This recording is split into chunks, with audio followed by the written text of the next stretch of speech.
ముఖ్యంగా అంతర్జాతీయ విమానాల్లో ఎలాంటి లోపాలున్నా కూడా ఎలక్ట్రానిక్ డివైజెస్ టేక్ ఆఫ్కు ఆటోమేటిక్ అనుమతులు ఇవ్వవు. మరి దీనికి ఎలా ఇచ్చారు? ఎలా ఇచ్చింది? ఎలా ఇచ్చేలా చేశారు? ఎవరు చేశారు? రిమోట్లో ఏం జరిగింది? ఇప్పుడు అంతా బ్లాక్ బాక్స్లో ఫైండ్ అవుట్ అవుతుంది. అసలు ఇంజిన్ కూడా స్టార్ట్ కాదు. ఎందుకంటే ఎలక్ట్రానిక్ డివైజెస్ టేక్ ఆఫ్కి అనుమతి ఇవ్వకపోతే, పర్మిషన్ ఇవ్వకపోతే ఇంజిన్ ఆన్ కాదు, స్టార్ట్ కాదు. మరి ఎలా స్టార్ట్ అయింది? ఒకటి, విమానంలో థ్రస్ట్ని రెక్కల్లో ఉండే ఫ్లాప్స్ మూమెంట్ అయ్యాకనే ఆ థ్రస్ట్ని రెక్కల్లో ఉండే ఫ్లాప్స్ మూమెంట్ అయ్యాకనే ఆర్పిఎం రీడింగ్ అయ్యాకనే, అంటే రెండు ఉన్నాయి ఇక్కడ. ఫ్లాప్స్ మూమెంట్ అవ్వాలి, అది అయిన తర్వాత ఆర్పిఎం రీడింగ్ అవ్వాలి. ఇవి పూర్తయిన తర్వాత విమానంకి సంబంధించిన ఇంజన్ డివైస్ టేక్ ఆఫ్కి అనుమతిస్తుంది.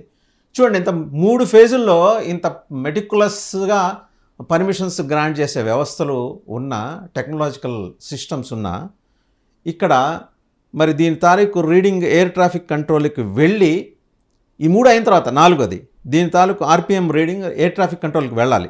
వాళ్ళు అక్కడ అనుమతి ఇచ్చిన తర్వాత ఇంజన్ ఎయిర్బోర్న్కి సిద్ధమవుతుంది. ఇదంతా కూడా ఆటోమేటిక్గా జరిగేదే. ఈ ఆటోమేటిక్గా జరిగేదాన్ని రిమోట్లో ఎవరు కర్టైల్ చేశారు? ఇప్పుడు సారా యాడమ్స్, మాజీ CIA agent, central intelligence agency మాజీ ఏజెంటు, ఆవిడ తీరిగ్గా కూర్చొని 3 రోజుల క్రితం 4 రోజుల క్రితం ఇండియాలో భారీ ఎత్తున కుట్ర జరుగుతోంది, ఆఫ్ఘనిస్తాన్లో కూర్చొని చేస్తున్నారు అల్ఖైదా గ్రూప్ అని ఆవిడ ఒక పాసింగ్ రిమార్క్ ఇచ్చిన తర్వాత మనం అప్రమత్తం అవ్వాల్సిన అవసరం ఉందా?